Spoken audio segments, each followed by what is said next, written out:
The institution of slavery dates back to antiquity. It arrived in the Americas with the European colonists. In Virginia, where tobacco was the colony's primary cash crop, slavery took root as early as the 17th century. By the early 18th century, the system flourished, and thousands of enslaved Africans were sold each year to labor in the tobacco fields, as well as to serve in the homes of the colony's elite. The system of slavery that developed in the American colonies was known as chattel slavery, whereby a slave was the absolute legal property of its owner. George Washington was born into a family and a society that accepted the idea of slave labor. Although not at the highest level of that society, Washington's family was still a member of the elite landed tobacco culture society, which was dependent upon the labor of slaves. Washington became a slave owner at the age of 11 when his father Augustine died, leaving young George 10 slaves.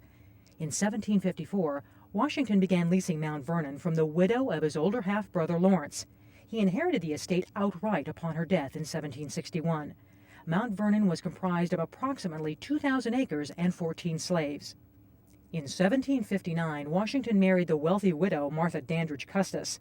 The marriage brought him an instant family, Martha's 2 children by her first husband, Daniel Parke Custis, as well as 1/3 of all Custis property, including an additional 84 slaves.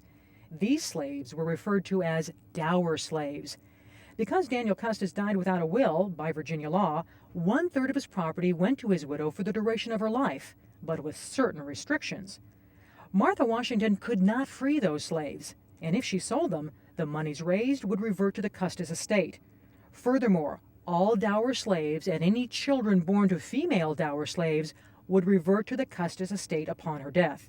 11 of the dower slaves came to Mount Vernon with the newly married Mrs. Washington in 1759, bringing the estate's enslaved population to approximately 50.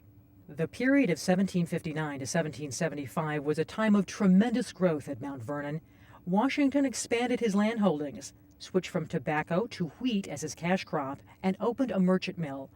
The slave population grew through purchase and natural increase, although by the late 1770s, averse to splitting apart families, Washington stopped selling slaves without their permission.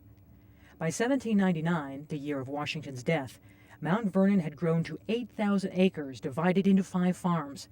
Living on the estate were about 340 men, women, and children, which included the 6 members of Washington's immediate family and hired white workers such as overseers, farm managers, millers, and the housekeeper.